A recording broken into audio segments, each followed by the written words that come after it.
അപ്പോൾ ഇന്നത്തെ നമ്മുടെ ഗാർഡൻ വീഡിയോ ഒരു തെച്ചിപ്പൂ കാണിച്ചു തരാനാട്ടോ.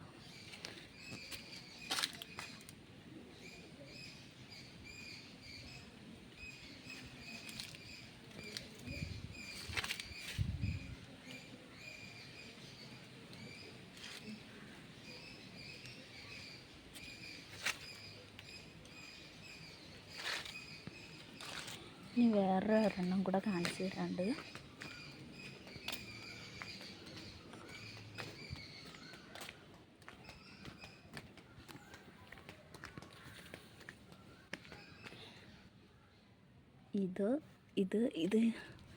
ഇത് മൂന്നും ഞാൻ ഇന്നലെ നട്ടതാട്ടോ.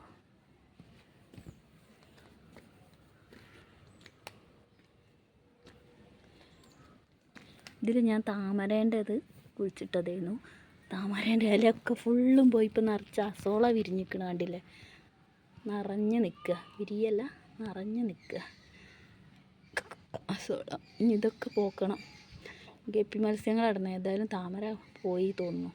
ഇനി മുളച്ച് വരുമോയെന്ന് നമുക്ക് പ്രതീക്ഷിച്ചിരിക്കാം.